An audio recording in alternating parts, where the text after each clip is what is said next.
Alyssa Mercante loves to be the center of attention, and over the past couple of months since Gamergate 2 started, she has tried her very best to become a figurehead in the movement for the SJWs, saying, I'm gonna defend all of these journalists and the mainstream media and all of the games that come out that push narratives I like from these awful, toxic, angry gamers. And she decided that she was going to raise a lot of money for a charity, but now she has been caught with this ridiculous trans charity grift and has been completely exposed. I have a few different things to show off, but before I get into the topic, if you enjoy the content I create, check out the links in the description, join the community in my live streams, and consider supporting through Patreon or YouTube memberships. Now, Alyssa loves to make posts, loves to antagonize people, and loves to be the center of attention. And she recently decided to do this big charity grift. So it says Alyssa Mercante has been one of the worst at Kotaku, defending Sweet Baby Inc. and their woke grifting off of games like Kill the Justice League, attacking YouTubers like Smash JT who disagree with her to the point of DMing his wife to try to get her to divorce him, and even harassing Vara with strange threats. Now, Alyssa just tries her very best to stir the pot, right? She constantly wants there to be controversy surrounding her so that it draws eyes to her social media. And of course, she's allowed to do that, but we are also allowed to criticize her for that. It says her embattled nature and disdain for normal gamers has garnered her comparisons to the former G4 TV host Frosk, who had similar meltdowns a couple of years ago.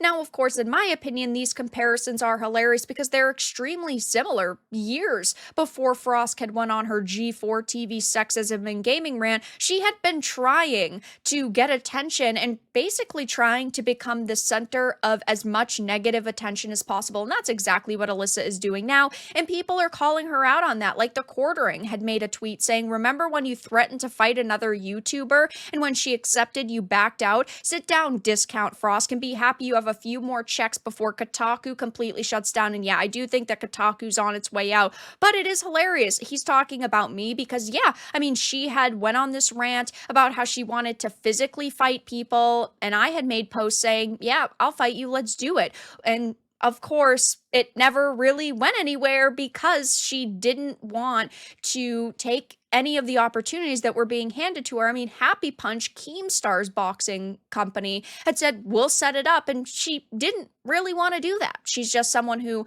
again, likes to talk big and not follow through. It says, though, over the weekend, Alyssa crashed Hypnotic Saturday Night Hypnosis YouTube stream, trying to own them by bragging about how she raised over $20,000 for a charity called Trans Life. And of course, she's allowed to raise money for whoever and put that money wherever she wants. It's her choice. She clearly felt passionate enough to try to own the chuds, but it's a big mistake because that got Smash JT and other culture commentators looking into this charity and exposing Trans Lifeline as the real grifters. It's hilarious that people like her love to, call everyone else grifters when womp womp, she's putting her money towards an extremely questionable organization.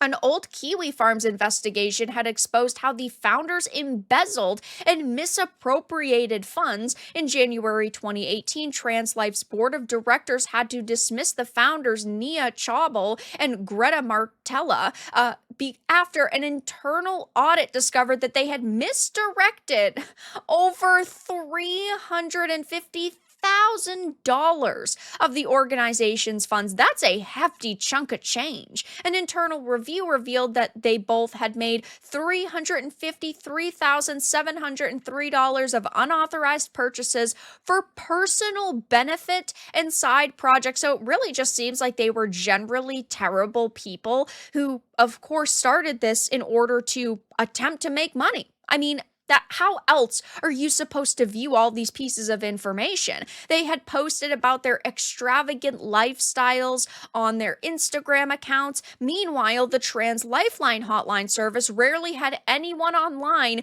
to accept emergency calls, and that led Kiwi Farms users to suspect that they were stealing from the charity, so they began documenting both their lifestyle and their hotline's performance or lack thereof, and none of it looked good for them. Again, posting about their lavish lifestyles on social media, never really talking about the organization, never really trying to, it seems, make a difference. It just seemed like it was a massive freaking grift, and they were trying their best to make money off of it. And here's the real kicker, it says, while it isn't clear how much of the current Trans Lifeline board members are earning, screenshots have emerged of previous board members earning in the region of $150,000 per year. So Alyssa thought, wow, where am I going to donate this money I raised to? This freaking charity. It seems like she did not do her due diligence, or maybe she didn't really care. She simply wanted to donate to a certain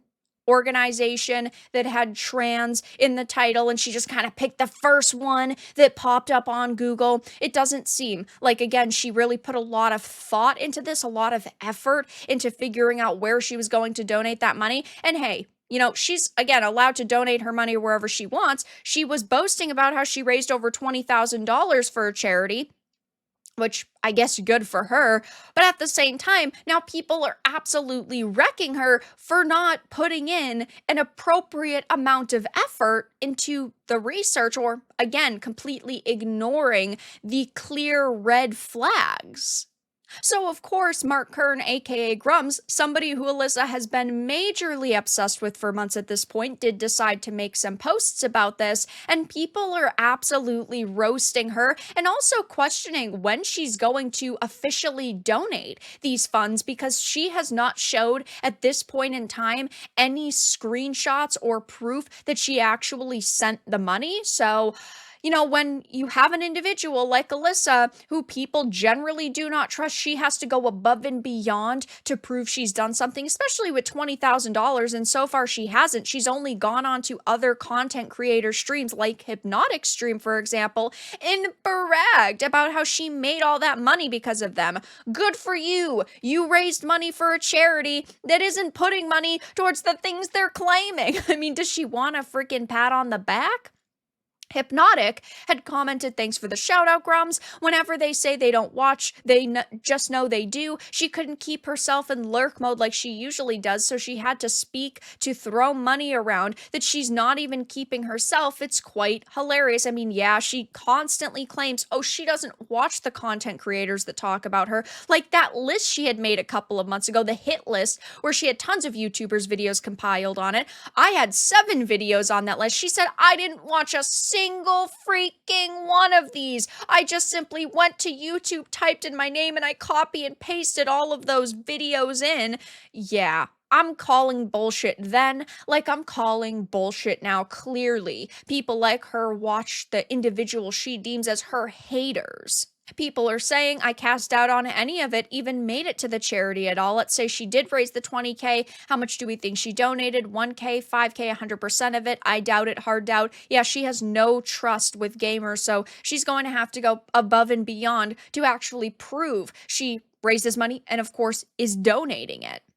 Now, do I think Alyssa is going to make a lot of statements on this? No. Now that, of course, people have called out Trans Lifeline and also her for raising money for them, I do think that she's going to be relatively silent about this. Maybe she'll continue to brag, who knows? But things are not looking good for Alyssa. They're not looking good for Trans Lifeline. And at the end of the day, it just goes to show that individuals like Alyssa are not really journalists, because clearly they could not even research something as simple as a charity and their reputation online. But that's all that I really had to discuss in this video. Let everyone know your thoughts in the comments below. If you enjoyed this, give it a like, and if you didn't, give it a dislike. I appreciate your support either way, but I'll talk to you all again in the next video really soon.